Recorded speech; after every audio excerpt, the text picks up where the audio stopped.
मेरी ही महिमा ये चारों वेद गा रहे हैं, सुना रहे हैं। परमात्मा ये करता है, परमात्मा ये करता है, परमात्मा ऐसी लीला करता है।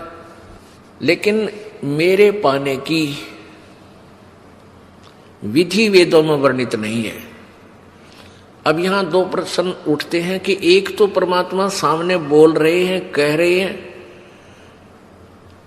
प्रत्यक्ष खड़े हैं, फिर कहते हैं मुझे पाने का तरीका वेदों में नहीं है।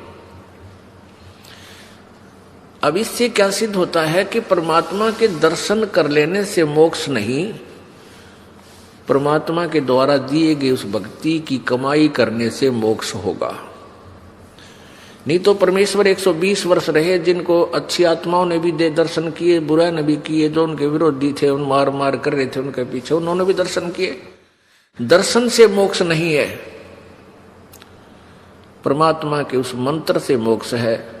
मोक्ष का मीन है कि जैसे हम परमात्मा ने हमें विधि बताई है वह कमाई कराएंगे, उस राम नाम के धन को जोड़ेंगे उस भक्ति की शक्ति योग के बल तय, भक्ति के बल से उस राम नाम की कमाई की शक्ति से हम सतलोक जाएंगे, वहां जाकर के हम परमानेंट सुखी हो जाएंगे। उसको प्रभु प्राप्ति कहा जाता है। परमात्मा यहां आए, सभी को प्राप्त थे, दर्शन भी होते थे, लेकिन मोक्ष कोई नहीं, मुक्त कोई नहीं हुआ, क्योंकि हमने परमेश्वर के उस ज्ञान पर भी विश्वास नहीं किया, न उनके द्वारा दी गई भक्ति की साधना की। तो परमात्मा के नाम से मोक्ष होगा, केवल दर्शन मात्र नहीं।